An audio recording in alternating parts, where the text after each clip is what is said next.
And we're live. Hello everyone.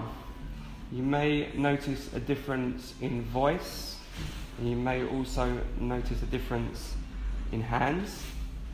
I'm sorry to say that my business partner and my best friend is watching from the couch today. He's been very busy. He's been last week he was in Canada and literally arrived Friday, and Saturday he was thrown straight into a prep for a show that we did on Sunday, the Davinas UK Hair on Stage, and we done a show there and didn't finish till late, and then last night we were at the tribute show. So you know, it's been a busy weekend for him, and he said to me this morning, he said, "Ped, I need a favour. I'm feeling a little bit burnt out. Can you take over for me tonight?" And I said, "Of course." So you've got me. And I've been looking through all of the previous Facebook Lives, and I just decided that, you know, it'd be nice for you guys to see almost like a pure graduated shape starting from the back. So I haven't seen Johnny do any kind of pure graduation on the previous Facebook stream, so I thought that's something that I was speaking to the guys about. It's one of the things that I remember in my career when I first started, that it was almost like one of my demons. You know, it's one of the hardest things to maybe master. And I think when the light comes on and it suddenly, everything kind of clicks into place, it's one of the most enjoyable techniques, you know, to have in your repertoire. But at the beginning, I think it's quite easy to shy away from it, because it's something that, you know, I think because all of your key factors are involved straight off the bat, and it makes it harder to kind of pay attention to all of them at once. So, as you know, at Allilon we've got a strong philosophy in language, and our three key factors are our cutting line, which is the line that the shape that I'm physically cutting, and the elevation, okay, which is lifting the hair, the extent to which the hair is lifted away from its natural fall.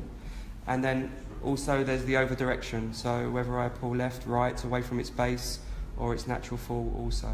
So all three are in play at the same time, and I think that's probably what makes it tricky to understand when you're first starting in your hair education. And it's really easy to kind of forget one of them, you know, and as soon as you forget one of them, the whole shape is compromised. So I have been pre-cutting in the interest of time. I will recap for you just to show you what I've done so far. I'm just going to finish this last section, and then I'll go back through the other side and continue with my shape. Okay, so I want to obviously get as much interaction as possible. Johnny has been doing an amazing job, you know, with these Facebook Lives, getting you guys to interact. Please don't be shy. I'm not afraid of any questions, you know. So, and hopefully, if I can't answer them, I've got some of my Allilon educators with me today. So we have Sam, and we have some of the Enna team also in here. There's Woody at the back, Yana, Simon, Alex, and this is what I look like. Okay, so let me show you what I've done so far. So first of all, I started with a centre section in the centre back, working from crown to middle nape. And then from that point, and there's lots of different ways for people to approach graduation from the back. And through my career, it's changed many times along the way. It's originally, when I think about how I learned, it was a very structured section pattern. The section pattern was predominantly working from occipital to the back of the ear. Sometimes at a slight diagonal, sometimes a little bit squarer. And generally the first section was taken vertically, and then from that point sections would pivot around into a horizontal line.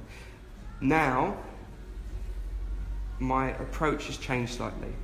I don't really go for that classical approach of sectioning from occipital away. I start straight away in the nape area with, I'll call it a horizontal section. It's got a slight diagonal to it, but it's much closer to the horizontal. So it's not a pure diagonal, it's more a section which is closer to the horizontal.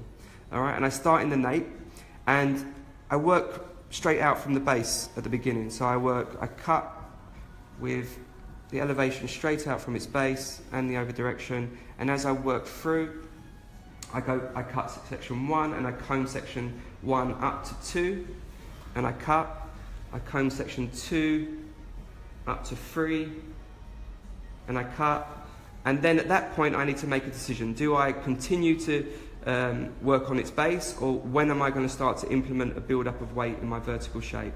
So obviously at some point I need to start pulling down to create the triangular vertical shape.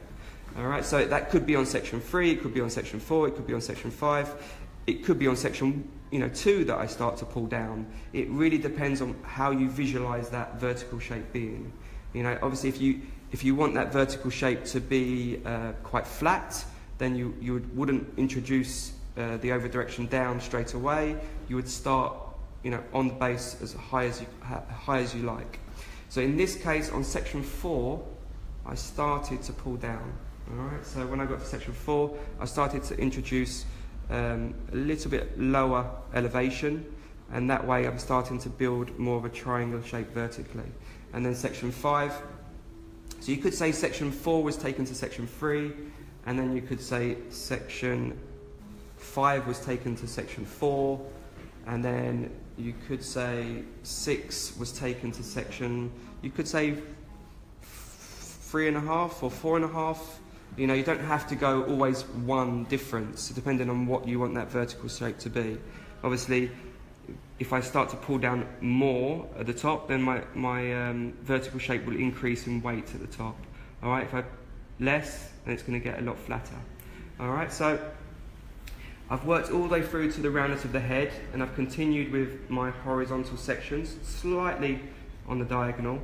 And one thing that I don't know if you guys always had trouble with is knowing how much elevation to use through the sides. When I was first taught, I was always taught to be higher at the back and lower at the front. And that's how I taught people for many years. It was always higher here, lower towards the front. So it's higher, lower, lower, higher, lower, lower. Over the years, I've come to realise that compromises the internal shape a lot.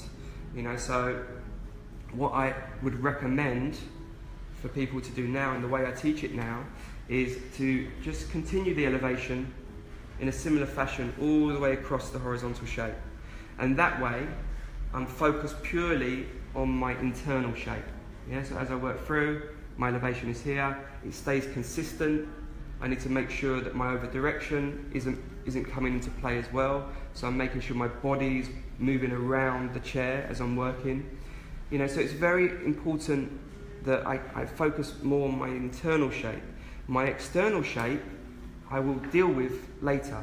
Once the hair's been dried, I don't mind if there's differences in the outlines at this stage. I want to make sure I've got fluidity in my internal shape.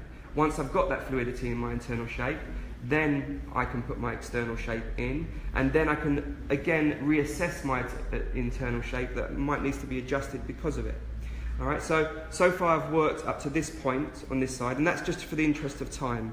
If I was teaching, generally what I would do is I would work alternate sections, yeah, as I work through, just to maintain my balance.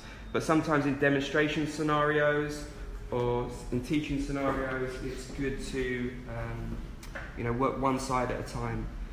So I'm just going to continue this side up to the same point as the other, and I'm going to work with controlling my elevation, my cutting line, and I'm not actually using over direction in this case because I want a fluid shape from front to back, so I don't want to build any more length through the front. So as I work up, so it's very important when you work in this manner that you have to obviously remember your elevation on the previous side. If I'm going to do one side first and the other side after, you have to count your sections. Alright, so this is section 6. So as I work through, I need to make sure that I'm moving my body around. Yeah, I can't be stationary. In my case now, what I'm going to do is I'm going to move the chair every time. Alright, and that way, you know, I'm working to the camera as well.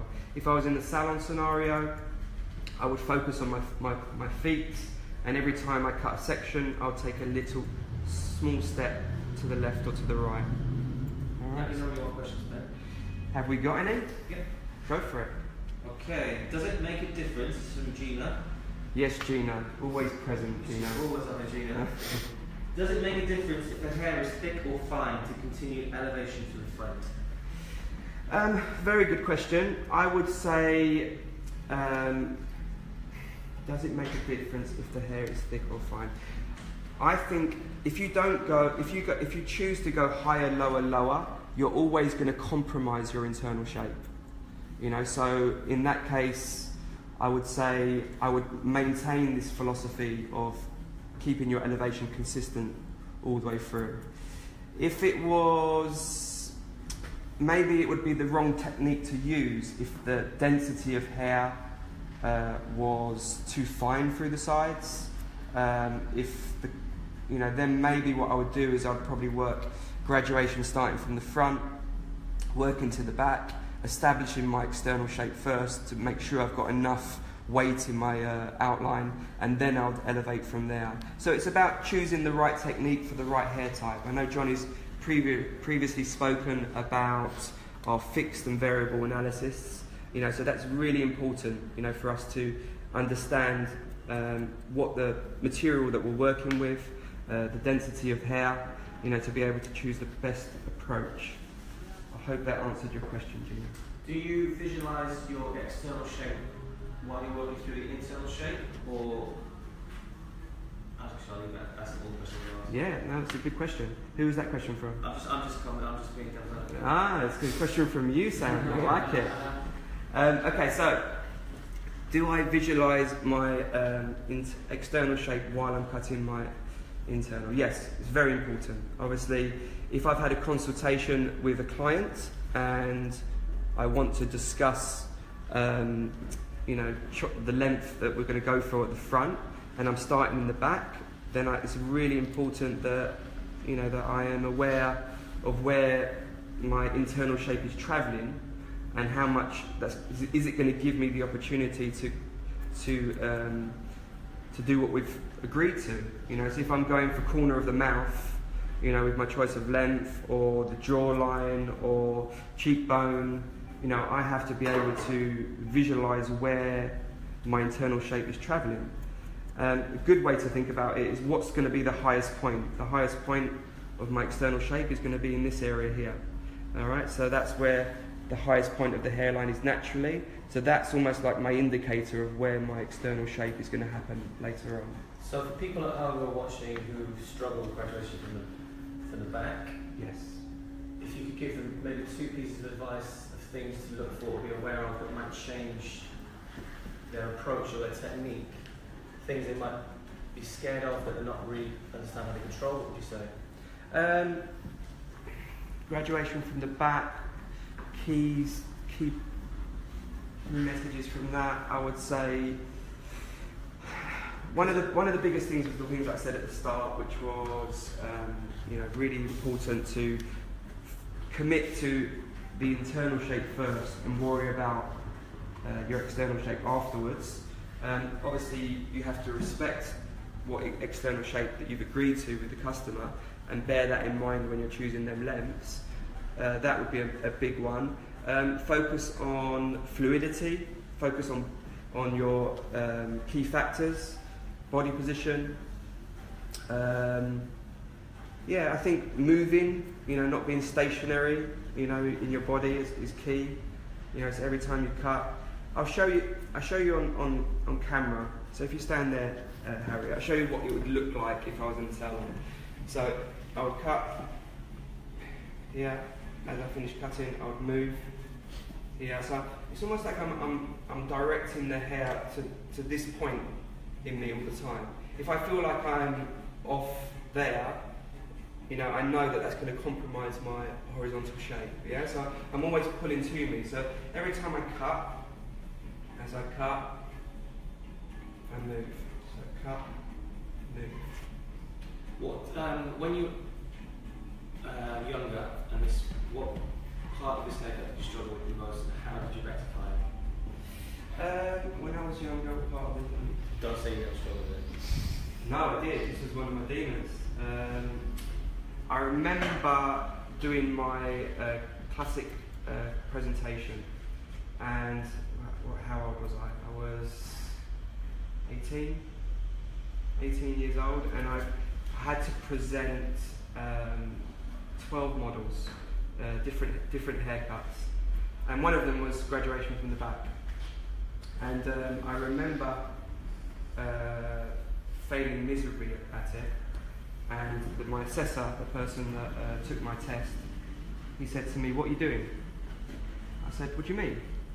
He goes, you're choosing the hardest way to cut the graduation from the back." I said, "I don't understand." He goes, "You've chosen a side parting, and you've chosen it without a fringe." I was like, "Okay, I still don't understand." He goes, "Well, what's the easiest way to do a graduation from the back?" I said, "Tell me." He goes, "With a fringe and in the middle parting." And I was like, "Why? Why is that? Why is that easier?" And it's basically because, the fringe is kind of getting away with the difficulties of the temple areas, the fact that you've got no external shape past the temple, so sometimes it's easy to get a hole in these areas. So putting a fringe in, you kind of fix that problem. And having a middle part in as well, the distance that the hair has to travel either side is the same, and you don't have the problem with controlling the connection point in the crown area, because you're going to get hair travelling in this direction, hair travelling in that direction at different lengths. So therefore, there's going to be a possibility of overhang. So when I did my classic test when I was 18, I didn't know it at the time, but I chose the hardest way to do it. And I'm doing a Facebook Live now with a side parting with no fringe. I'm just going to talk about things that I struggle with, okay, because there might be people at home that are thinking the same thing that I struggle with. For me, I didn't understand for ages that you could control external shape and internal shape separately, and if I did control it, I wasn't aware that I was controlling it. So graduation for me was always a bit of a bugbear, because I was always trying to choose a length that was my external shape and my internal shape at the same time. Exactly. Yeah. Well, the day I found out that you could put your outline in afterwards, was like, it's like, how can I be so stupid? Because with a shorter round ride, you would automatically put your outline in without even necessarily understanding that's what you're doing. But you wouldn't think about it with a classic longer graduation. No, 100%. And that goes back to, focusing on internal shapes, which is going to ensure the fluidity, in the shape. So, I use it when I teach. I use this word a lot. I use the word fluidity a lot, just because I just think it's so overlooked. I think as hairdressers, we're not focused enough on actually whether the internal shape is fluid. We focus so much on silhouettes, and that's because it's easier to see, isn't it? It's easier to see the silhouette of a shape, the external shape. It's much harder to focus on the internal shape, and I think it's natural for us to almost prioritise the external shape. And with this technique, it's almost like you have to give full priority internally, and not neglecting the external shape, because obviously you have a commitment to the customer to tell them where that length will be and understand that. But I think when you understand how to control shape, it's easier for you to visualise what your external shape will look like afterwards. We've got some more questions if you're ready. Yeah, go for it. I'll choose George first. Yes, George. Yes, George. The surname starts with I. Yeah. Yes, I know this, George. Iotropoulos. Yes, that's Iotropoulos. I think that's exactly how it's pronounced. George asks, do you think every educator has a different way to graduate the hair? Yeah, I think every hairdresser has a a different approach. It's something, I don't know if you've ever heard of the saying, monkey see, monkey do. And that could be a good thing and a bad thing, because people, hairdressers, we are products of our teachers, of the environments that we're, surrounded by, the other hairdressers that, we're watching through our training. So, I've taught people how to cut hair for 20 years, and I've probably taught them how to do graduation from the back differently every time I've taught them graduation from the back over my years. So I've had an influence, sometimes good, sometimes bad, because I was on a journey, and I'm still on a journey, and we all are, of exploring our craft and improving what we do on a daily basis. So there are people cutting graduation in many, many different ways, and maybe in 5 years' time I might have found another way, to approach it. But at the moment, this way feels right for me.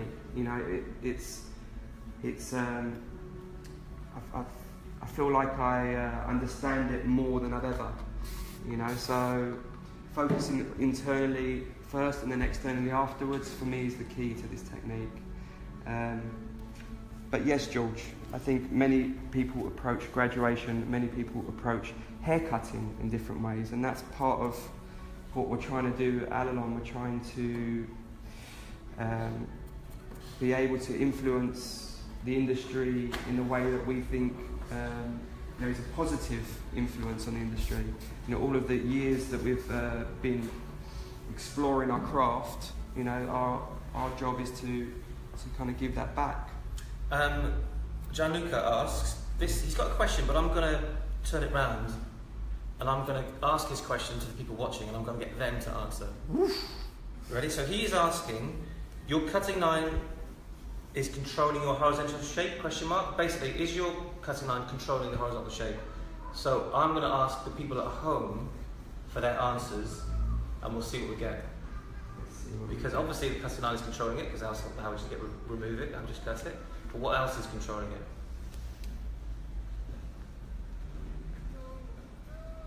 Okay, so I'm going to continue through this side. And at this side, when you get to the crown, this is similar on a line as well. When you get to this point, it's like, what do? Do you go in this direction, or do you pivot round? For me, the pivoting method works, because it kind of does mean that you don't have an even amount of hair in the section. It always means you've got a thinner slice into a slightly thicker slice. So always visualize what the end looks like.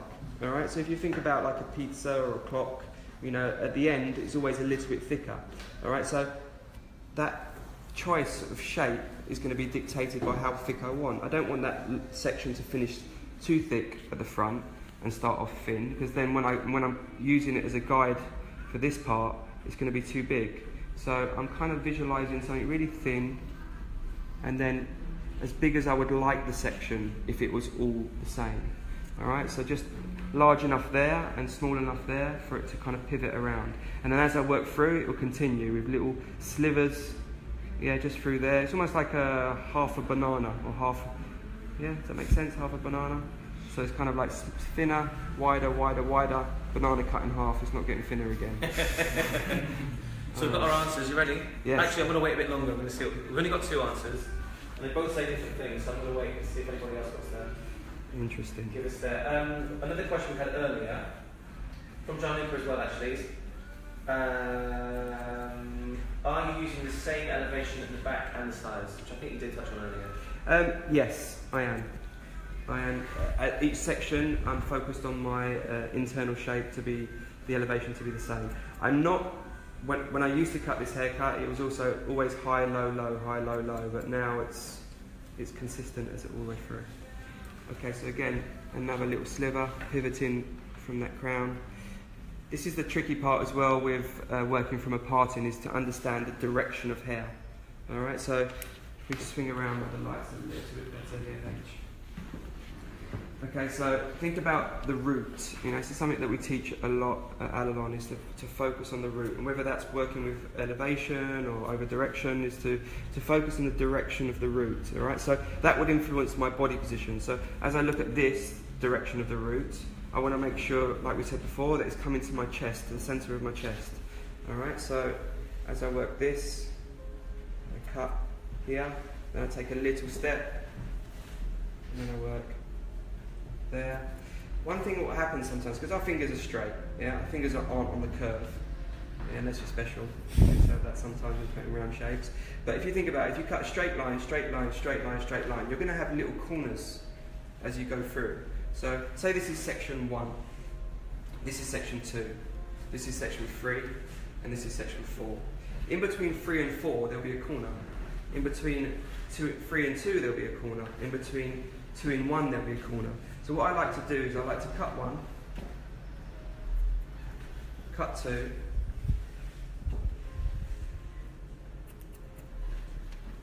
cut 3, cut 4,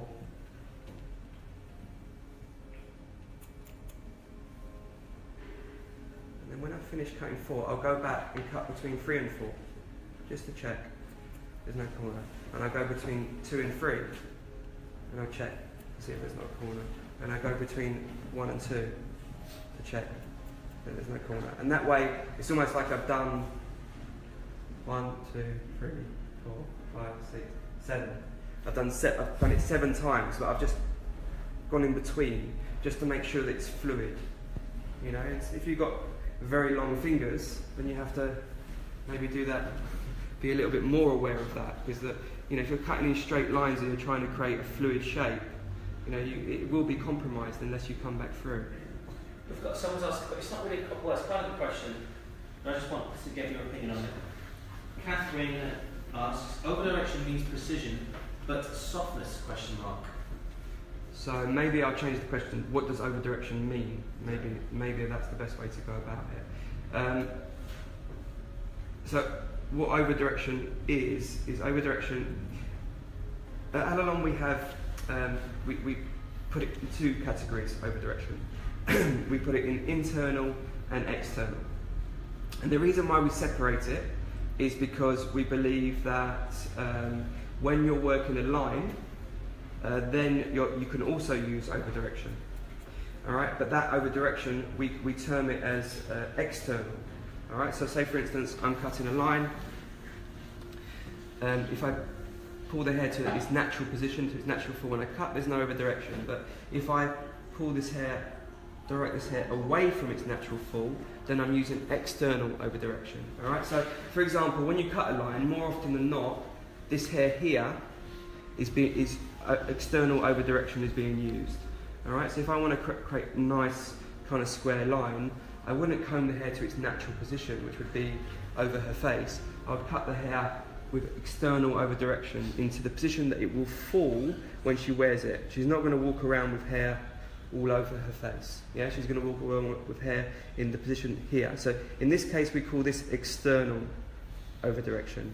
Okay, and then also we have internal over direction. So if I'm working internally, whether it will be with layers or graduation, if I move the hair away from its base, so for example, if I pull this hair and I direct it straight from its base, if I push that hair either backwards or forwards, I'm using internal over direction. Alright, so there's 2 types of over direction, internal and external. Internal is away from its base, and external is away from its natural form. I hope that is the question that she wanted answering. Could you answer why working with centre parting and fringe is the best way to work? Because it's the easiest one. Could you say why it's the easiest? Yeah, because of the temple areas, because there's nothing below that. So if I work a fringe in this area and I pop it down and I cut it, there's nothing underneath that. But if I put that into a line, there's still nothing underneath that. So if I'm elevating through here, there's a greater chance that I can get a hole in this area because of it. Alright, so it's not, if you're aware of it in the first place, it doesn't really matter, because you're aware that it's going to be shorter there. So when you're choosing your choice of lengths, you're not going on the basis of what that is there, you're going on the basis of what that finishes there. And middle parting, just because the distance to travel and the difficulty in connecting in the crown. You know, that's why it's easier to do it from a middle parting. You ready? I've got another big question for us. Oof. Ready? Yeah, I'm ready. Pedro, this is from Ian, Amazing Graham. Hi Ian, Amazing Graham. No G on Amazing, that's his name. Pedro, we always teach the why first in what we do, and to become great classical hairdressers, but what advice do you share with others to encourage them to become great visionary hairdressers rather than great followers? Amazing. We talk about collections here. Amazing Graham. Okay, hit me one more time. Give me one more time, sir. Let me word it clearly. We always teach the why first in what we do and become great classical hairdressers. What advice do you share with others to encourage them to become visionary hairdressers? Maybe it's a good time to talk about. Do we always teach the why first? I think he's talking personally. Personally, yeah. Well, he's obviously an amazing teacher if he teaches the why first, because I don't necessarily believe in our industry that that's always the case. I believe we teach the how. You know, do it like this. This is how you do it. A lot of the time, it's not. This is how you do it because of this. You know. So if he is teaching in that way, then that is pure Allilon philosophy, and I credit him for that, and to continue in that manner. So he wants to know how do we encourage people to work away from that system and how do we become visionary hairdressers rather than followers? How do we become visionary hairdressers rather than followers? First of all, I think you need a good foundation. I think you need to understand the why to be able to then break the rules. You know. So to be a visionary hairdresser, I think you have to be open to be influenced. That influence could come from various aspects of life. It could come from your team, it could come from your family, your children, it could come from art, history, it could come from philosophy. Many different things. I mean, recently, our collection that we showcased at the Hair on Stage in London was based upon a philosopher, Alan Watts.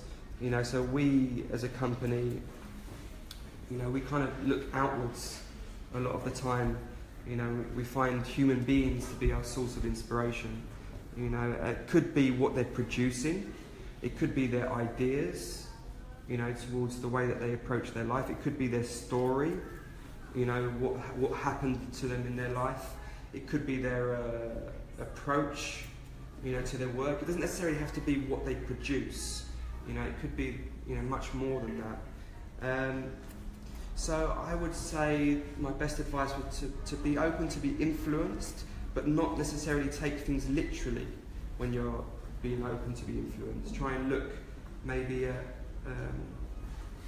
the process that person's gone through to kind of create their ideas, not necessarily the product that they've created. Okay, so just to bring it back quickly, when I was first started cutting hair, this would kind of concern me. You see what I'm looking at? I'm looking at higher, lower, higher, lower. Yeah? And that's because I've just focused internally. I haven't focused externally. But I know afterwards, that my external shape is going to come up. So if I try to keep that length there, then I would have compromised my internal shape. That internal shape wouldn't have been fluid. It would have gone there, then it would have gone down. Yeah? So I want to focus internally and then just refine all of this afterwards, and then it will maintain the fluidity and internal shape after. So I'm not scared by that. Other things that you need to focus on is, obviously, this part in here. Look, it's going to have longer pieces. I know there's going to be longer pieces that are coming over.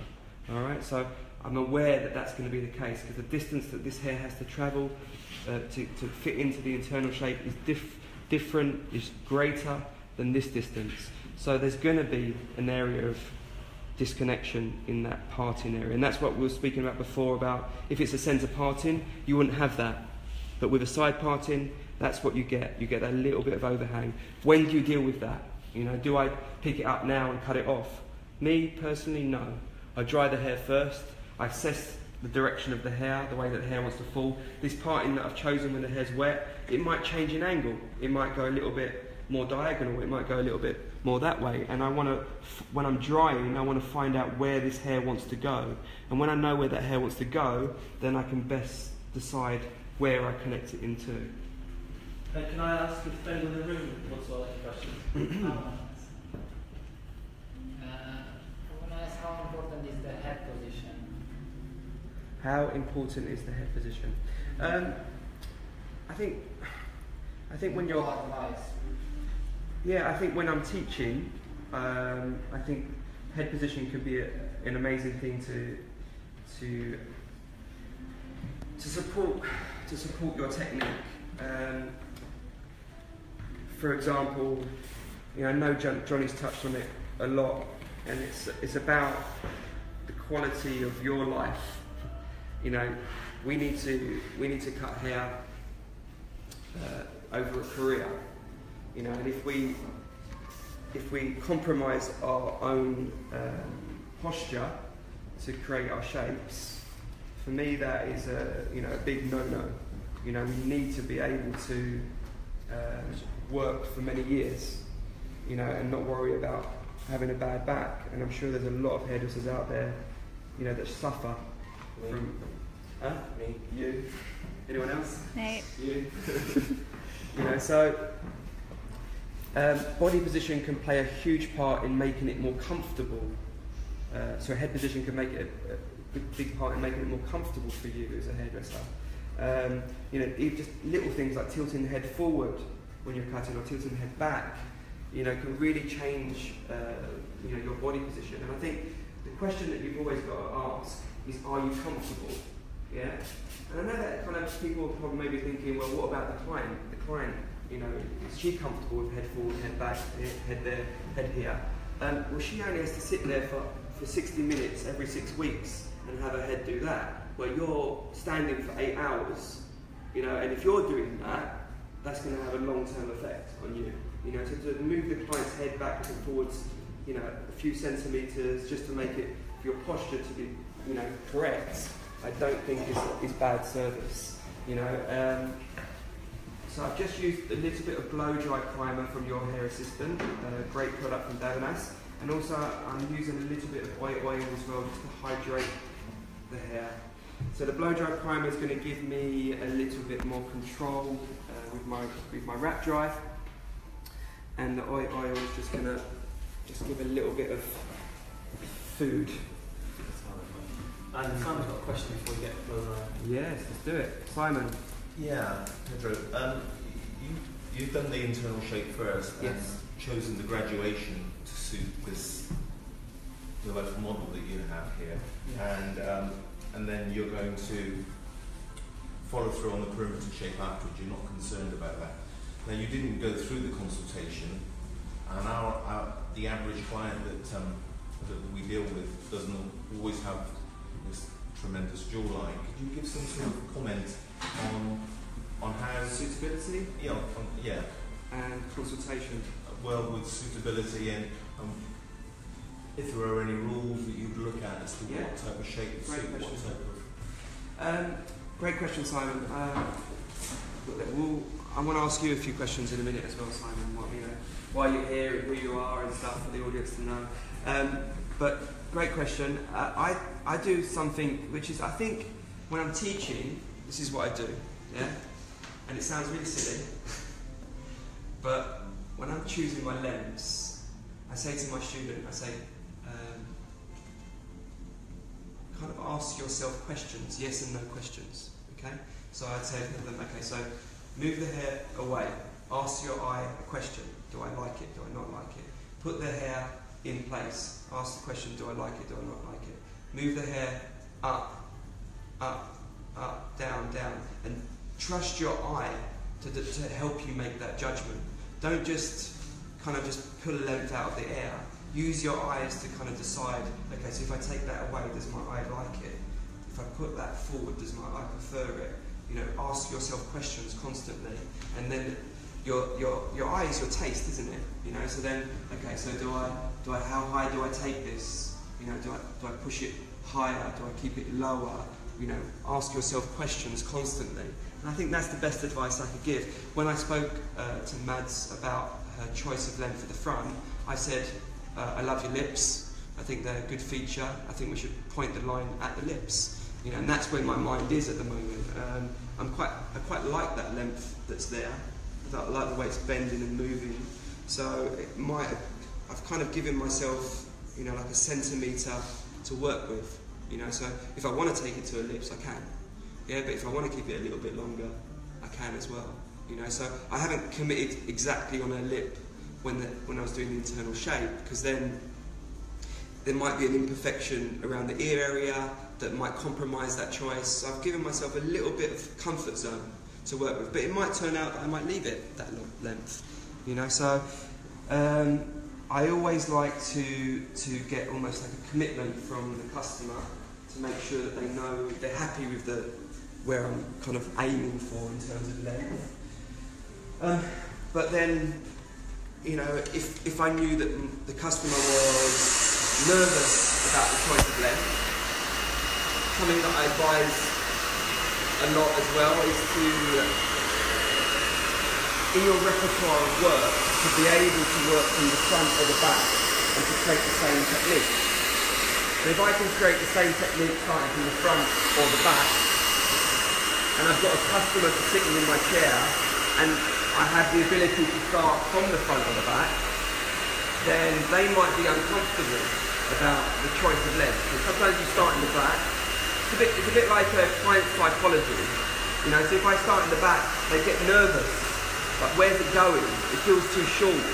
But if I have the ability to start at the front and get their confidence, we've said there, it's gone there, and now they're comfortable, they can breathe, you know, they can work through the haircut. You know, it's also important, you know. So I assessed Mads, and I looked at her, you know, I assessed her attitude as well. You know, she was very open and kind of easygoing, you know, so it didn't concern me about my starting position. That wasn't really in my mind. More what was in my mind was the features and asking my eye questions. Do I like it? Do I not like it? You know, does it look... A good thing to think about is there too much skin? You know, when I pull the hair away, is there too much space? It's not just the space that the hair that you're removing, it's what that hair is kind of covering, you know, which is key to kind of assess as well. Does that answer your question, Kyle? Really. Are there any jawlines or any face shapes that if someone turned around and said they wanted this look, that you would say, again, I wouldn't be, great question for Simon. Simon, you know, said like, is there any particular face shape, you know, that I would kind of work away from this kind of technique? Again, I think you just have to go back to asking yourself questions, visualising the line being in a certain area and then deciding in your head, do I think that would look good? You know, but not just looking at it from the side profile, looking at it from the front profile, side profile, back profile, you know, and then you're best in a position to assess, because sometimes a client could look great from the front with a certain length, but then you turn them to the side and it's kind of like, whoa, too much skin, you know, too much neck, you know, it's because you haven't made a decision based on all angles, you've only made a decision based on one angle, you know, so it's, again, trust in your eye. And I think that's one of the hardest things, isn't it, to be able to teach, you know, because how do you teach someone, you know, what they're looking for, you know, what it is they're looking for, you know, and sometimes you just got to rely on a little bit of common sense, you know, it's like you look at something, does your eye say yes or does your eye say no? And I think even if you're not a hairdresser, I think sometimes you see clients, they come in and say, I know something's not right, but I'm not sure what it is, you know, but their eye is telling them that something's not right, you know, and it's like, you know, you just have to trust your eye. We've got lots of hello code for them. Go for it. We've got hellos of Lithuania. Yeah. That's Fazina. Physique, yes. We've got hello from Costa Rica, Ida Duran. Yeah. We've got Arlena from Cyprus. Yeah, bro. Let me know. We've got Niagara. Is that Niagara from Niagara, or is that Niagara?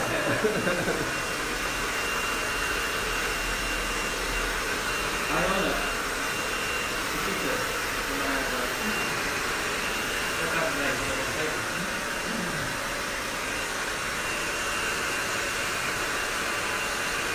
Okay, so I'm using a wrap drying technique, and I think this is probably one of the things that when students come on primary shape classes, this is probably one of the things that they find hardest to master. I think a lot of the countries that we travel to, a lot of the industry in general, you know, some of you might say, you know, I use a flat brush often and, you know, I'm very comfortable with it, but I think the majority of the industry, I don't think would be able to say that. You know, it's about choosing the right tool for the right person and the right haircut. So a lot of the time when students come on a primary shapes course, this is probably one of the things that they struggle with the most, the actual use of a vest brush, a Denman brush, or a paddle brush. So the advice that I would give is a lot of the time it's about the movement of the brush. I always think that when you use a round brush, the movements are much quicker. You know, everything is kind of a little bit more faster. And when you use a flat brush, everything almost needs to go a little bit more in slow motion. And I think that's probably one of the hardest things that people find to grasp. It's kind of like they end up, you know, beating up their mannequin or live model with the brush because they're just kind of like doing that all the time. It's about slowing it down, you know, focused on the airflow. The whole purpose of the wrap dry is that you're using the shape of the head to create the bevel in the hair. So you need to give the hair time to work around the head shape. You can't just expect the hair to kind of dry when it's being brushed frequently, you know, and set into that shape. So really focus on the curvature of the head, focus on the airflow, focus on the direction of the airflow, and also, you know, a little shape of the wrist as well, which I think is sometimes quite hard if you're not used to. When you round brush, you don't generally shake. You know, you don't shake your wrist. But when you wrap dry, you know, you have to shake. So it's different movements in both hands. I don't know if you guys ever did that exercise of belly and tap head. Did you ever do that? Can you give us a demonstration? No. And it's basically dexterity, isn't it? It's getting your hands used to working in different movements. All right, so and being able to swap them as well. You know, you're teaching your brain, your hand-eye coordination to work in different directions. But now this hand's shaking, you know, it's got a little wiggle, and the other hand's doing straight motion. And you're basically teaching your brain, you know, different movements. You know, so it's one of the hardest things. And I think a lot of students, they come and they maybe feel like they can't cut hair or they can't blow dry hair. They kind of start questioning whether they're a good hairdresser. But everyone, you know, you've got clients, you're successful, you make people happy. You know, we're just taking you out of your comfort zone, and that's sometimes difficult. You know, and it's I think if you already work, I would find it alien too. You know, I would find it difficult, and I would have to train myself to understand, you know, a different approach. You know, so I think when people do come on Allilon courses, I think it's quite natural for them to feel, you know, at the beginning, what I always say is that it's a 4-day course. After the second day, I think a lot of times the students leave thinking that they can't cut hair. And day 3, they start to see kind of a progression, you know, an improvement, and their confidence starts to build.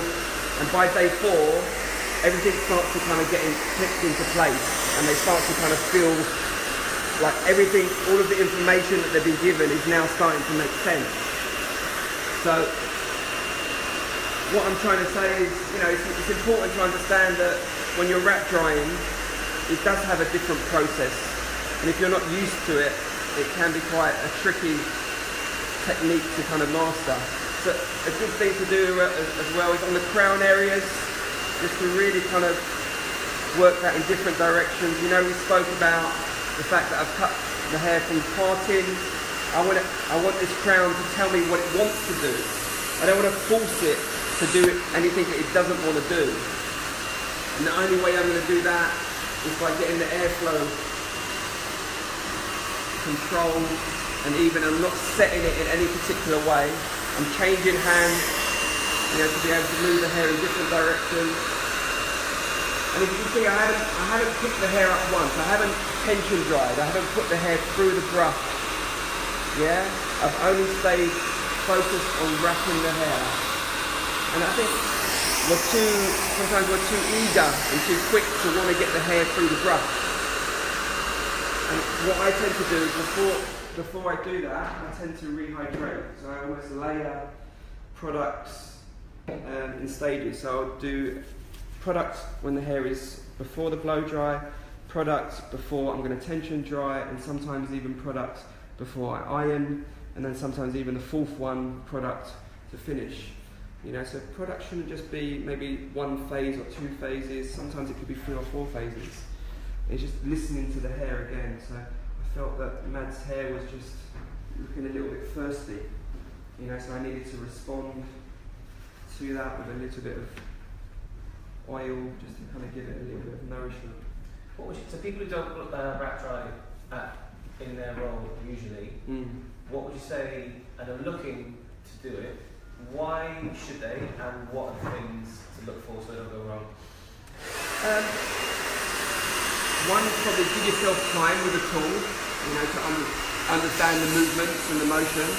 You know, don't get frustrated. A lot of the time people pick up a new tool and it doesn't feel natural, and they put it down too quickly before giving themselves time for it to feel comfortable. Why to do it? I think you have to make a decision as a hairdresser, what kind of hairdresser you want to be. Do you want to be a hairdresser or a hair cutter? Or do you want to be both and be able to offer, you know, that service to the different approach to your clients? One's not right or wrong, you know, they're just different. So to be able to have lots of different weapons in your locker to be able to use is key.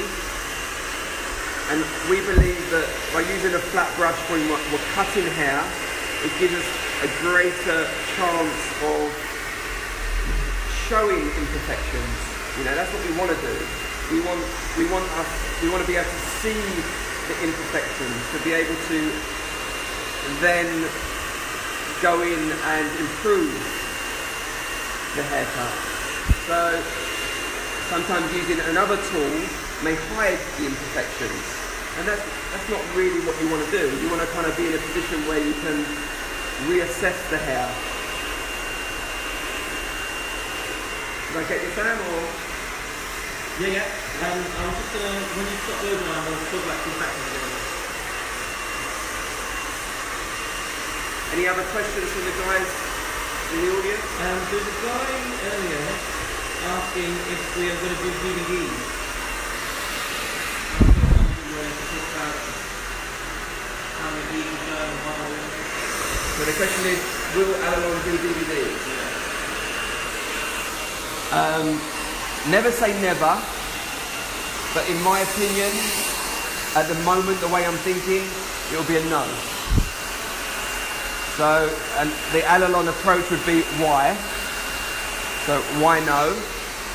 I think when we think about the way that Allilon works, and I think sometimes the way that DVDs are created, it's almost a little bit how I was taught. I was taught using like names of haircuts, and I think that it works, obviously, but I think as an industry goes, I think it's a little bit, sometimes it's a little bit dangerous because it stops hairdressers from thinking for themselves, you know, and I think what we want to do as a company is empower hairdressers to understand that they're in control of what they're doing, and that they can create once they understand enough of controlling shape, they're in a position where they can concentrate. They don't need to replicate. You know, they're in a position to be able to choose the right technique, the right choice of length, use the right elevation, use the right over direction, to be able to then create something bespoke for their clients. Instead of maybe just using a technique that they've seen, on a tutorial, whether it be DVD, whether it be, online. And it does work. It's not to say that model doesn't work, but it just doesn't fit in to the Allilon way of thinking. We want people to think for themselves. We want people to be able to be in control of creating shape. And is the best way to do that to create DVDs? I'm not sure.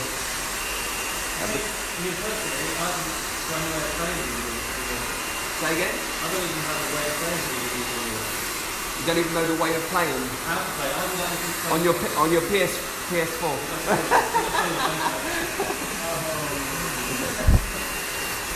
Yeah, I think there is that. There is that element. Obviously, if you want to, you can always find a way. But at the moment, I think as a company, I don't think we will consider going down that route. Okay, so with your wrap guide, I'm just thinking of people at home, if they're not familiar with it or they don't do it, your method of working, how would you describe the way you work around the head? So if people want to try this at home, they're not sure of where to start or finish with that, or how would you describe the way that you approach your logo? I would say that in two phases. First phase being the wrapping, using the shape of the head to be able to create the bevel in the hair. That would be the first phase. And second phase is to create the polish and the finish on the mid-lengths and the ends. So the first phase is to focus more on the roots, and the second phase is more middle and ends. It's probably a little bit like internal and external when you're doing graduation. You want to kind of do them both at the same time, but sometimes that's the mistake that's made. Sometimes it's best just to focus on one thing, just to focus on the roots, and then be able to focus later on what the ends look like, instead of trying to do it all in one go.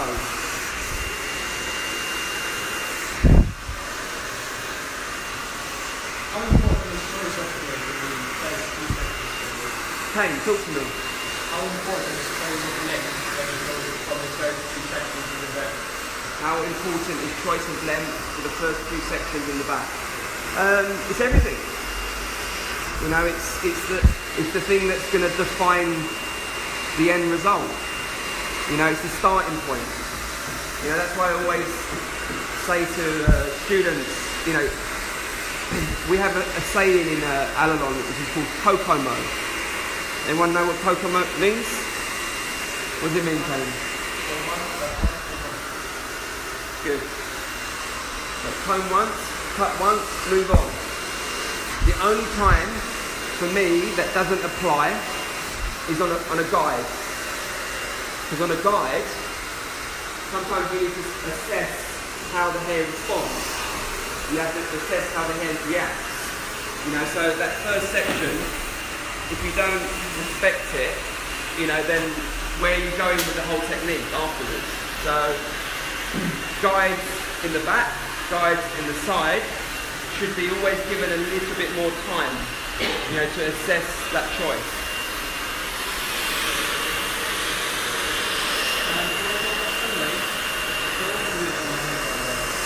Yeah, Sunday we presented our wiggle collection, and like I said before, it was based on Alan Watts, the philosopher, and one of we picked. It's got. You should Google him and watch some of his videos. They're incredible. One thing that we kind of picked up on one of the statements that he makes was the word wiggle. Hence, you know, why we called the collection Wiggle. And it was actually, you know, we really try and encourage our Allilon team to get involved with the concepts and the ideas behind the collection. And this one was yours, wasn't it, Sam? Me? Yeah? Mine? I can't remember. Was mine? Yeah, Alan Watts was you. Surely it was you. There's just another thought in my head and it's popped through. So tell us why. What made you find out about Alan Watts and... What made me find out about him? Yeah. I heard there's a gallery in London next to Buckingham Palace called the Institute of Contemporary Art, and they use him in their promotional video as a way of encouraging art and humanity, and it really made me think when I heard it, but it doesn't say who it is, so I had to research who it is and find out who it is. And it took me quite a while actually, it's hard to find. But for me it's a very, as a concept for a collection, it's just so obvious. So tell us about, what does he say about Wiggle? So Dr. Alan Watts, his theory of the universe, as a matter of fact, it's his whole theory of the universe.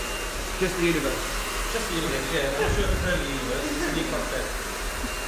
So his concept of the universe is everything is wiggly. So everything in the universe is wiggly. Clouds are wiggly and humans are wiggly, and humans don't like wiggles.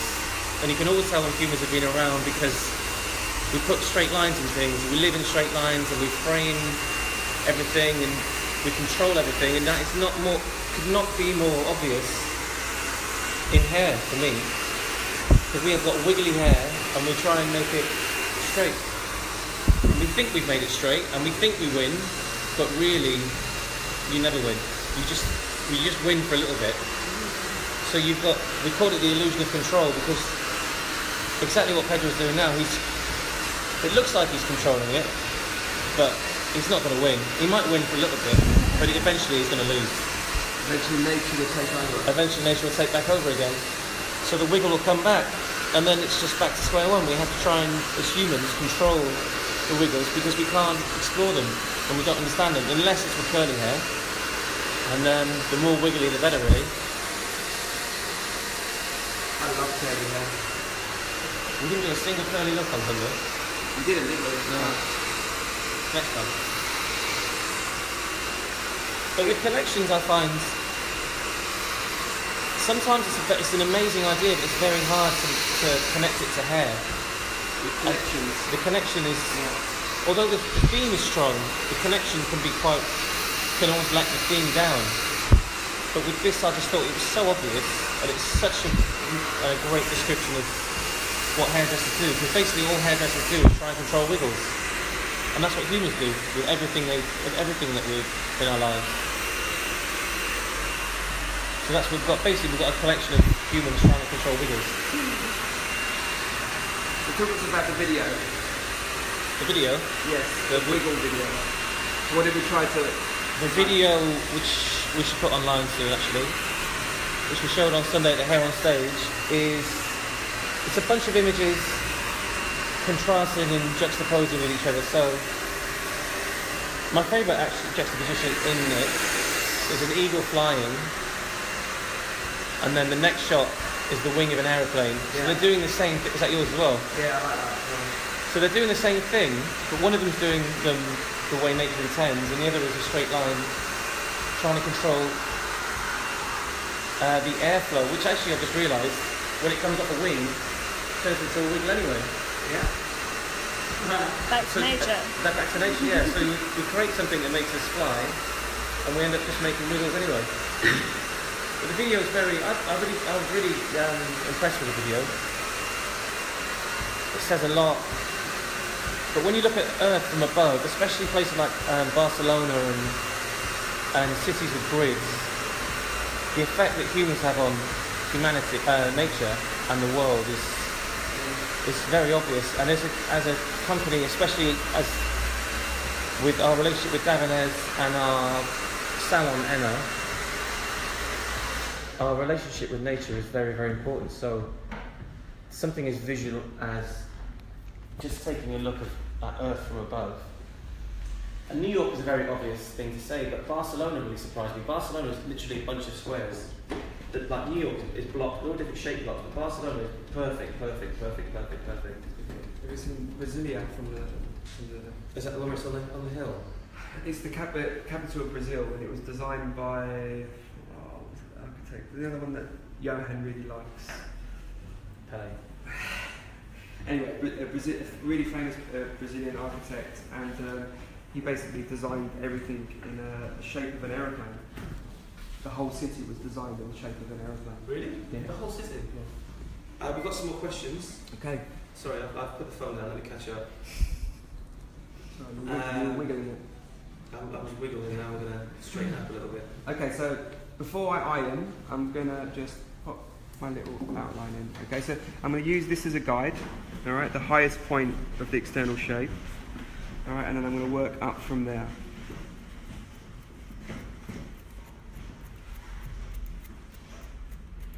All right, I'm going to start just by a little bit more of the flat of my scissor, more club cutting, but then I'm going to turn it into a little bit more of a point.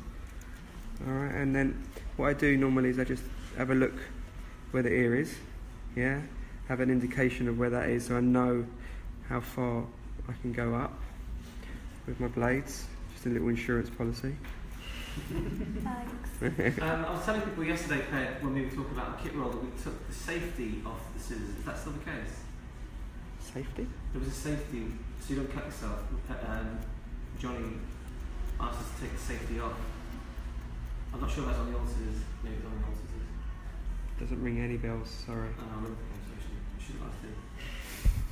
Maybe he probably, if he's watching, maybe he can say it on the comments. He was watching earlier. He's gone to sleep now. Let him sleep. Okay, so this is another thing that I like to do as well. Just comb the hair in an upward direction. And sometimes you just get the little hairs that are trapped around the ear. And that way just frees anything up. And then just comb it to its natural form. Alright, so I'm looking at the choice now. I like that part, but I don't like that part. You see how it goes there, then it goes round up. So I'm just going to raise this up slightly. Take it a little bit higher. I like things to. I prefer outlines to curve this way, opposed to curving that way. I just think it fits into the neck much nicer. Tell me one more question. Go for it. Do you guys work exclusively through the Davines network? Yes, we do. We do have independent classes that we set up in the UK, and that's pretty much open for everyone. But a lot of the work that we do when we're travelling is for Davines clients. We do travel to independent salons as well, you know, who are not necessarily Davines salons, but a lot of the show work that we do tends to involve Davines, just because there's just a really good synergy between the brands. We love what they stand for. The best way I can describe it is that if Allilon was a product company, it would look like Davines, you know. So we really believe in what they do, what they stand for, you know. But at the same time, one of our philosophies, you know, at Allilon is education for everyone, you know, and that's really important to us as a brand as well. And as, you know, we want to be able to affect salons in a positive way wherever they are. Okay, so look at that high point there as well. All right, so that's going to influence my change in the outline. So it's a bit too weak, just there, there, and there. So I've got the freedom of going to the corner of the mouth. So I'm just going to change the angle of this line slightly. Just have a look at them ears again. I'm just going to raise it up. Got a really good question for you. From? This is from Ian Amazing Graham again. Oh, go on, Ian. The truth was name is Ian. Pedro, were you ever given one piece of wisdom or advice from a peer that you still use as reference to yourself and others to this day?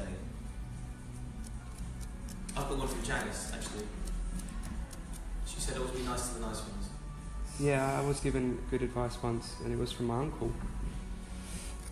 Nothing to do with hairdressing, and it was about family, actually. And I think you probably could use this in work as well. It's the same. It's just a life philosophy. It's if you expect everyone to think like you and behave like you spend the rest of your life disappointed. So when someone behaves a certain way or does something to you, maybe to upset you or hurt you, and you don't understand it, just accept it, because you are you, and not everyone thinks the way that you think. So don't get caught up on the fact that I can't believe that person did that or did this or did.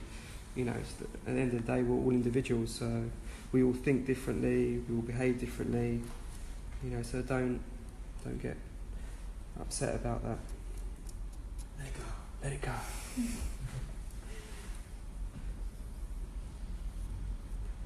Alright, so you can see my choice of length is bang on the corner of the mouth, which is what I said to Mads in the first place. But you can see a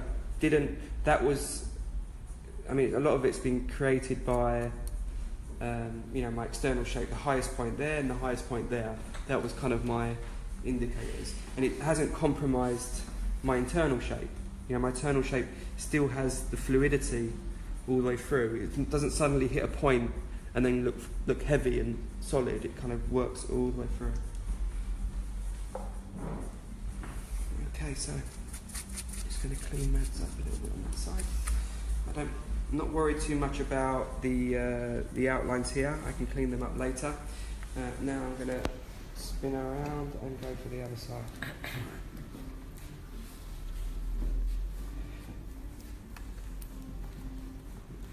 I haven't ironed yet. I don't know if I am going to iron yet. I haven't made up my mind. Okay, so that's the highest point, and then I look at the hairline here. If I just separate the longer part, and just do that by stopping there and then moving that over. I did actually choose it from the colour, so that could be a difference.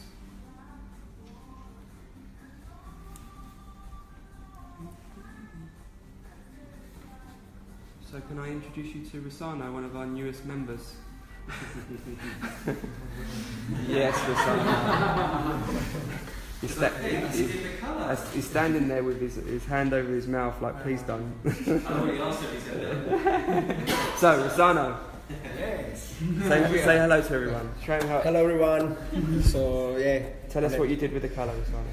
Right, so basically with Maddie today what we did, she actually had almost everything done, let's say. She had these lighter pieces around the face, and the only thing is the rest of the hair looked really ash and towards a greeny look. So what we want to do with Pedro, while our consultation and while he was saying what haircut he was going to do, we decided to make everything looking warmer and emphasize again the lighter piece she had in the front. So we choose these nice natural colors that blends into the blonde around the face. And we use in mask, we use 40 grams of 635 with 10 grams of 724 and 10 grams of 732. With this we achieve our color all over, and what we did with the lighter piece around the front, we toned it with 1032 with 1 gram of it was 724. This was mixed with 5 volume, and this is the final result. That wasn't that difficult, was it? Yeah, it is easy for me. Cool, thank you. Well done, Rossano. We've got a question from someone called Johnny. I think he says a phone. He's awake. Tell him to go back to sleep.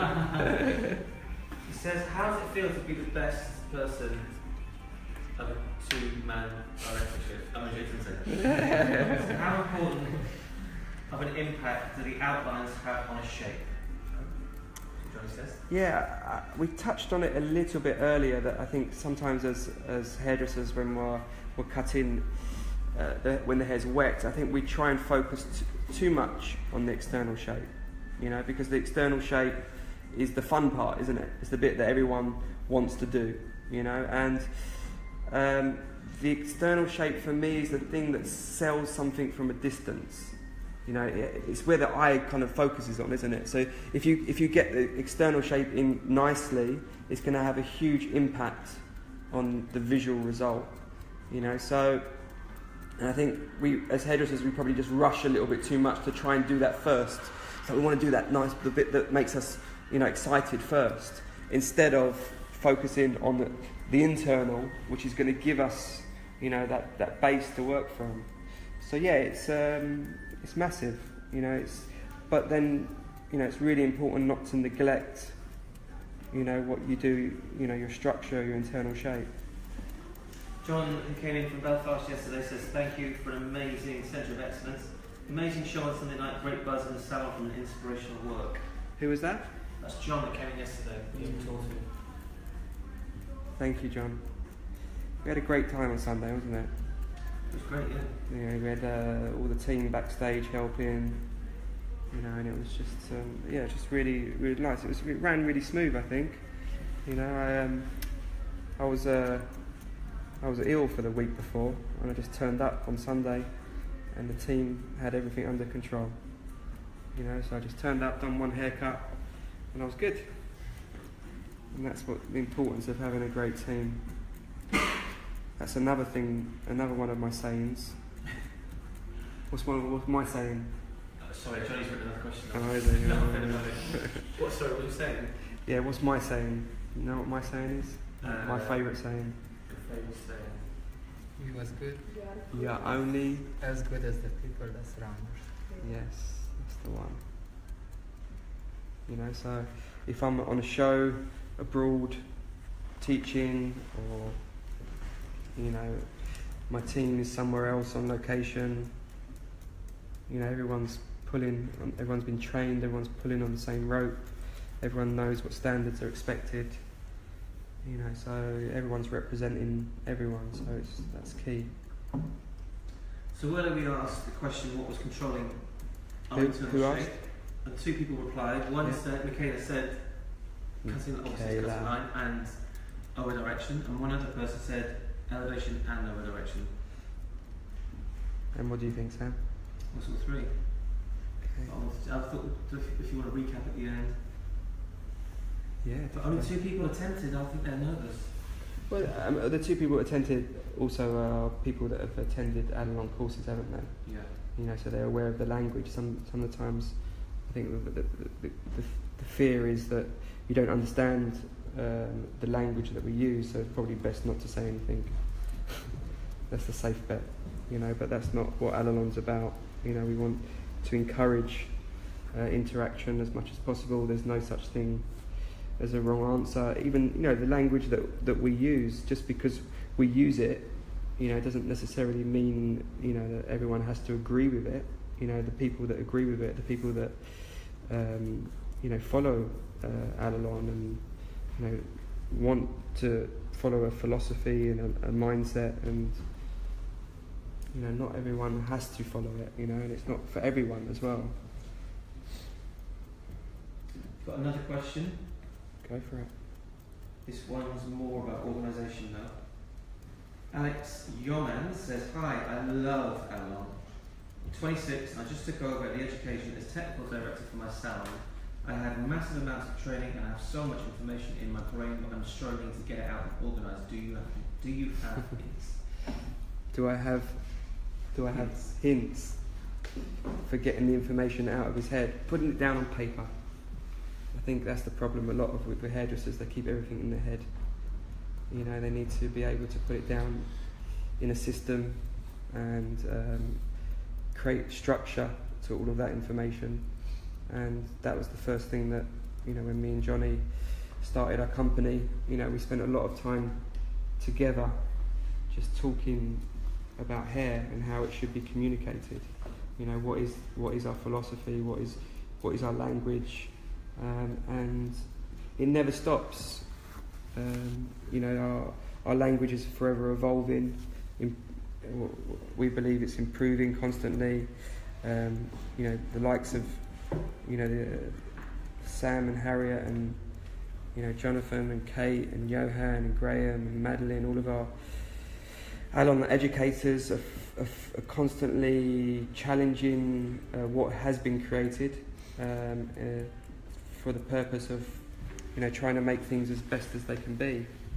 You know, and that's, you know, if you think that you've got it sussed, you know, there's going to be, you're only going backwards. You know, there's always things that can be improved upon. We debate constantly. We did today actually quite a bit. Oh yeah. Innovation. Yeah, there's a whole. I mean, and it's not. You know, even though we work for the same company, you know, we've got still got strong views that, you know, sometimes we need to just throw everything that we do, we need to throw it up in the air and start from the beginning. You know, and it's. You know, I think what we do is great. You know, but sometimes it's healthy, you know, to have an attitude that it can always be better. You know. Josh, California Josh, I've got a question. California. Go for it. Hey Ted, such a pleasure seeing you on ones and twos. I love your character and humility. A question: when would So you this is Josh that came for a course a few weeks ago, isn't it? Yeah. With his wife Rebecca. Is that right? Okay, yeah. Yeah. Question: when would you choose to cut an external shape first? Good question, Josh. Okay, so I think there was another question earlier from Gina. I think it was about elevation. You know, like would you always keep the elevation consistent? And it's a similar answer. It's basically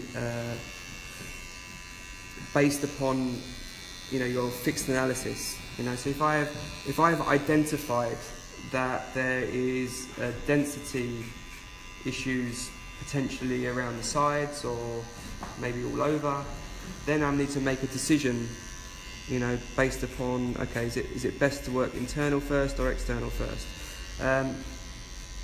So if I say that the density was on the lower side, I'd probably want a little bit more of an insurance policy that the hair is not going to kind of go transparent, or the external shape is not going to go transparent. That's if I want to create a solid external shape, because sometimes you don't want to create a solid external shape. Sometimes you want softness, you know. So if I wanted strength and the density was finer, I'd probably start externally first. If I wanted softness, then I'd probably start internally first. If I wasn't worried about the density, I would more often than not I would start internally first, just to get my. It also depends on the weight placement as well. If I want something quite low in the graduation, if I want something quite close to the external shape, it might make more sense to work externally first. You know, so there's a lot of factors to that, Josh. But I would say a lot of it, if I could simplify it, a lot of it would be end result. What is it do I want to create? You know, do I want something strong or do I want something soft? And also understanding your fixed analysis, so looking at your hair texture, growth patterns, hair density. These are kind of the factors that would probably influence me on my choice. You know, like I said hair growth patterns. You might think, well, why would that influence whether you start externally or internally? Sometimes if you've got a hairline that's breakdancing, you know, why are you going to start internally? You know, if you start internally and just the whole thing just kind of, you know, starts raving on you, you know, you're out of control. You've lost that control. Where if you put the external shape in first, you know, you're creating weight on the external shape, and therefore you're creating greater control of that hairline. You know, so there's many influencing factors. You know, I've got the wrong Josh from Manspire. Ah, it's Lamonica. Oh, yeah, Yes, Josh. Josh was at the. Josh is an amazing barber. He was. I was with him last night. We were having a drink after the tribute show. He's a great guy. You should check him out. It's an incredible barber. Men's Spire. Yes, this was a gift. He was trying to convert me. I've been using the same clipper for 15 years, and he has converted me. I love it. But he said to me the other day, he adjusted it to the blades to get closer. I think, A bit close to me on Sunday. yeah, they got a bit too close for you on Sunday. Yeah, but you are, you know, Heavy-handed, aren't you're a little bit heavy-handed. You need a little bit more of a softer touch, not a builder's touch. Okay, so getting close to the refinement stages. I'm still not happy with how it's, you know, the external shape needs to be improved. But I'm just going to blast it one more time.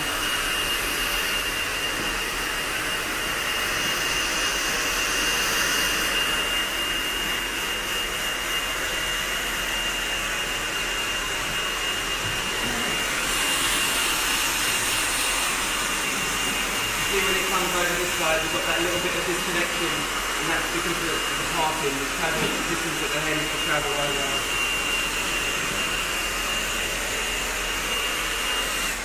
And I haven't checked my crown yet. There's a slight little bit. So this is the third layer of product. Just going to work that through, just to rehydrate the hair a little. Any questions in the room? You spoke about personality earlier. Do you think that personality means that you can break the rules, if there is rules in terms of kind of what suitability is? Personality of the customer? Yeah. Definitely, I think that's one of the hardest things. I know one of the things that I teach. Oh, you're coming. You're coming from me. Oh, lovely. She said, she went, can I hold it? And she checked her nails. So one of the things that I teach quite a bit and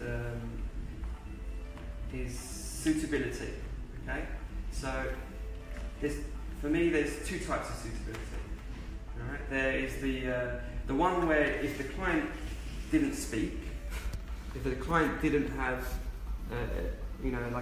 didn't speak through their body language as well, and you just focus purely on head shape, face shape, hair.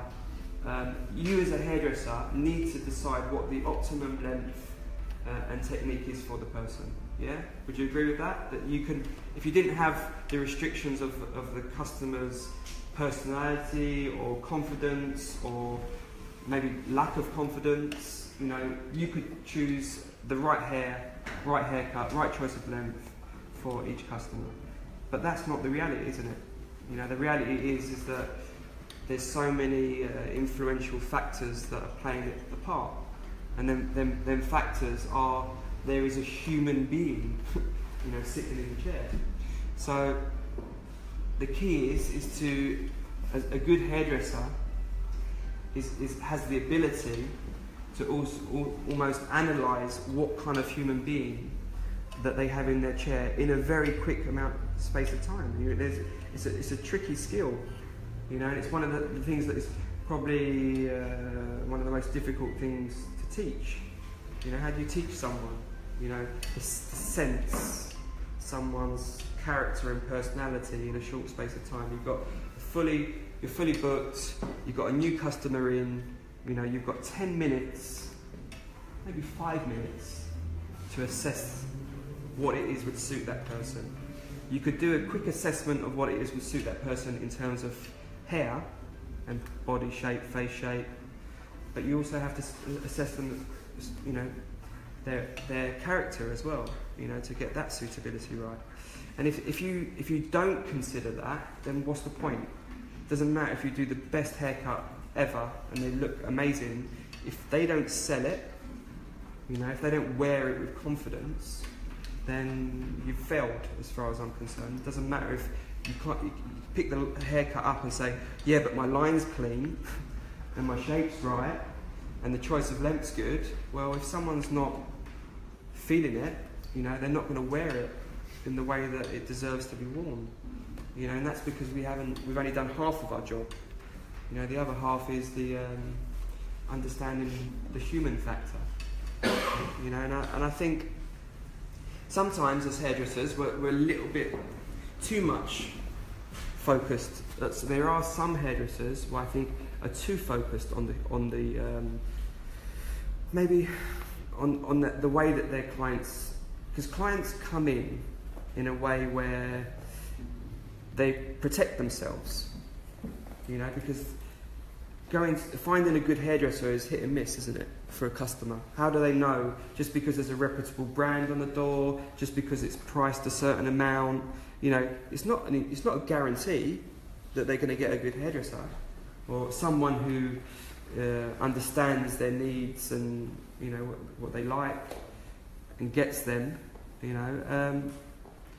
So it's a difficult scenario to expect a customer to come in and be so open on the first visit to be able to trust the hairdresser. So they come in with almost like a protection. Oh, I just want to trim, or oh, I don't want to lose much length, or oh, you know, they present excuses, you know, straight off the bat to protect themselves, and that's normal. There's nothing wrong with that. But I think as a hairdresser we have to ask the right questions, you know, and a good question that I think is neglected is the first one. You know, what's the first question that we ask? You know, and as a company, we teach, and that sounds really rigid, but we teach what is the first question, what is the second question. After that, the questions could change, you know, depending on the circumstances, like where it leads you. But the first question is generally, Jana, what's the first question? Let me know how do you feel about your hair at the moment. Okay. The condition. Yeah. How do you feel about the condition of the hair at the moment? What's the second question, Alex? Do you have something in mind, or are you open to suggestions? Good. Do you have something in mind, or are you open to suggestion? Powerful question. Why is it a powerful question? Because it's getting straight to the psychology, and it's basically 9 times out of 10 a client doesn't know what they want, and they're going to kind of protect themselves. But by you saying, would you like me to make some suggestions, straight away you're taking control. You're taking control of the consultation, and you're in a position of power because now you have a chance to assess. At that point you shouldn't give your opinion because that is your first question or second question. So therefore you're in a position now where they're expecting you to give an answer, you know, of what's suitable for them, but you haven't had a chance to ask the questions that you need to ask to make the best assessment. So at that point you would then ask questions which is going to give you more information, more ammunition to be able to make the correct suggestions.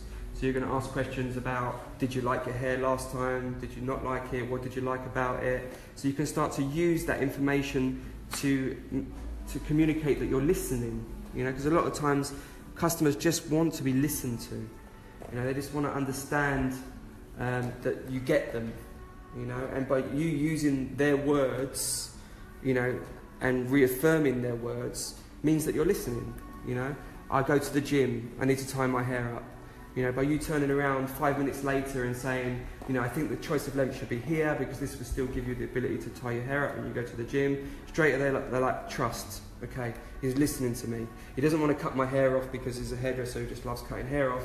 He wants to cut my hair and he's listening to me and he's going to choose something that's going to suit me.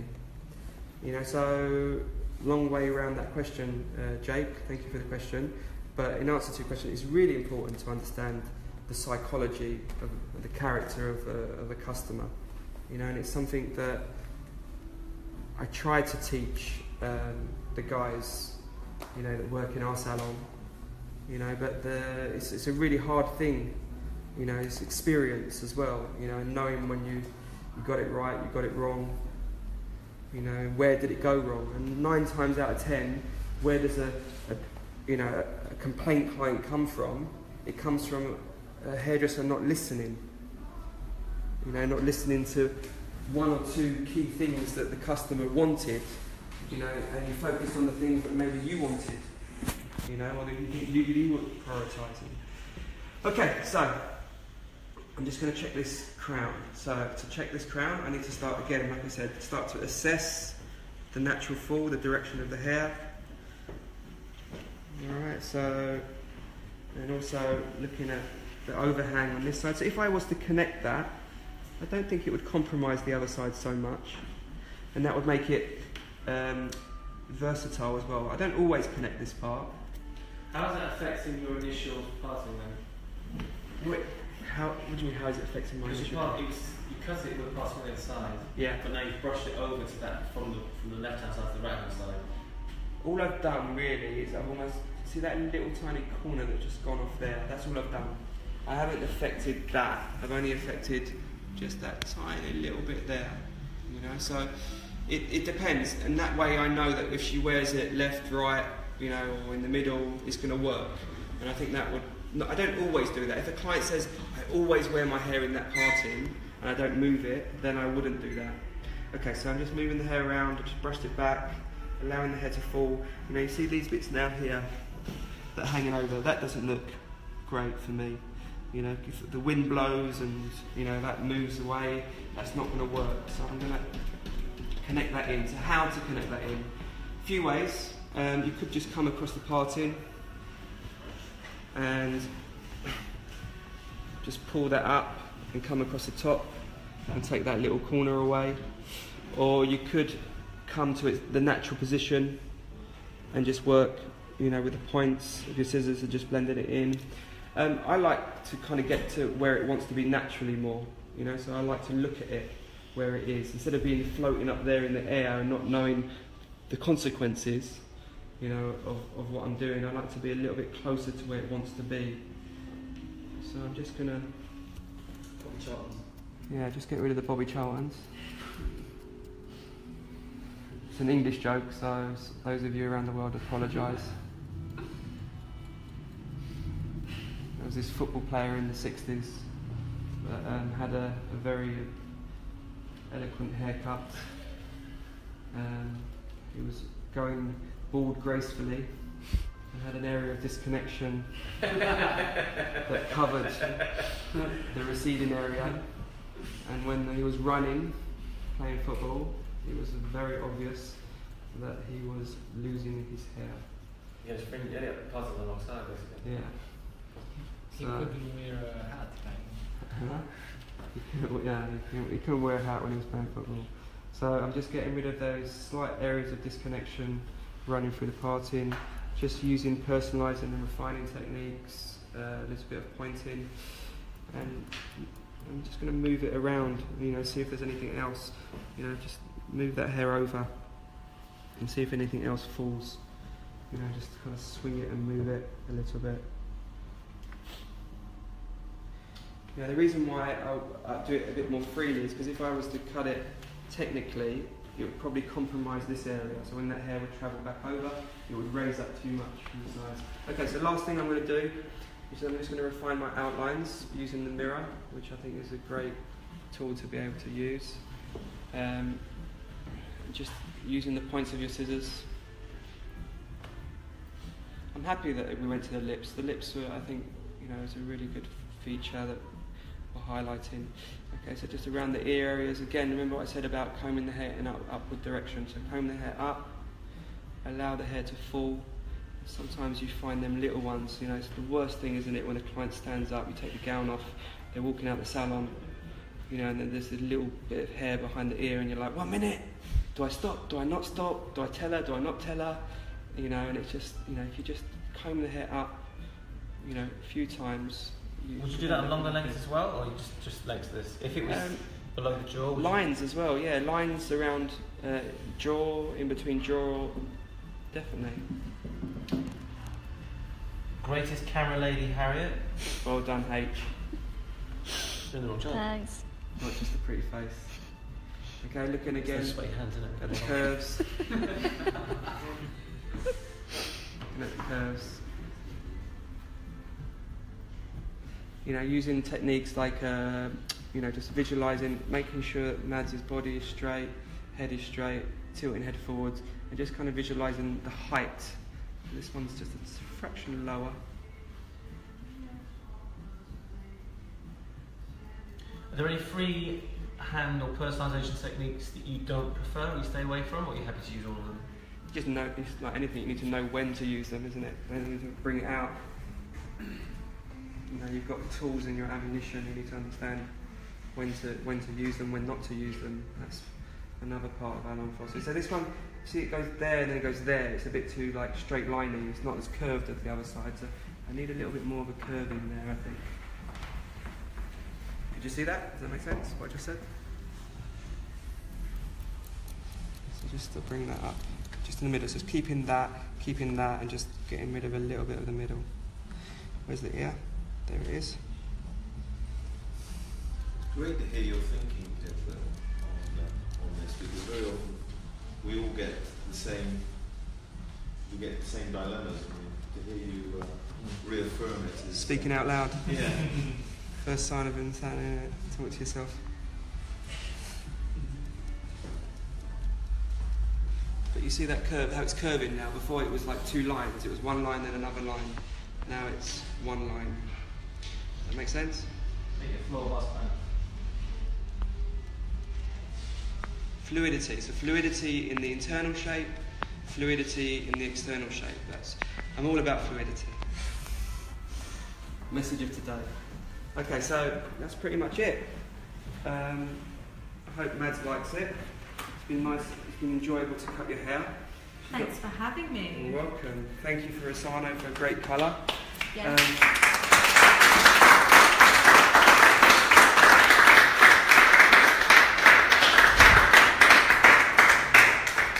So I think my best mate will be back next week.